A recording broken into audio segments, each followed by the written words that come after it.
أشهد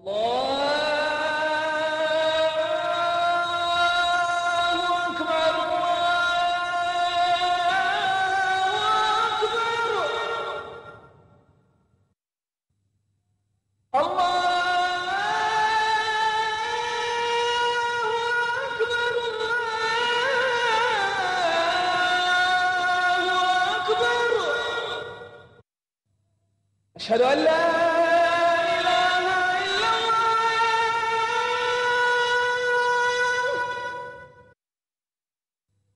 أشهد أن لا إله إلا الله.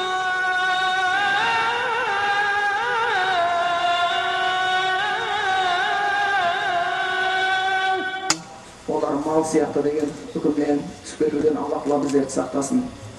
Осындай бір иман келтіріп ізгі істеген сіздердің алдарыңызда Аллахтан өзге ешбір сыйынуға лайықты тәңір жоқтығы екеніне куәлік бере отырып, пайғамбарымыздың шынымен де Аллахтың тарапынан келген елші екеніне жаңағы куәлік бере отырып, сөзімізді бастағымыз келіп отыр.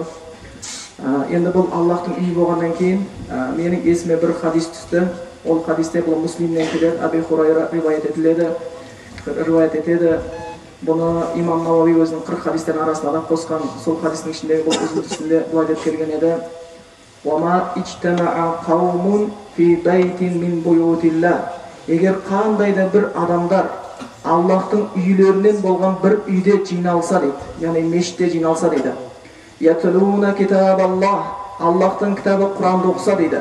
"Ваятадарасуна байнахум", ол Құранда келген нәрсені бір-біріне насихат қылып жеткізсе, үйретсе, оның ілімін үйренсе, оның мағынасын үйренсе, оған амал істеуге бірін-бірін үгіттесе дейді.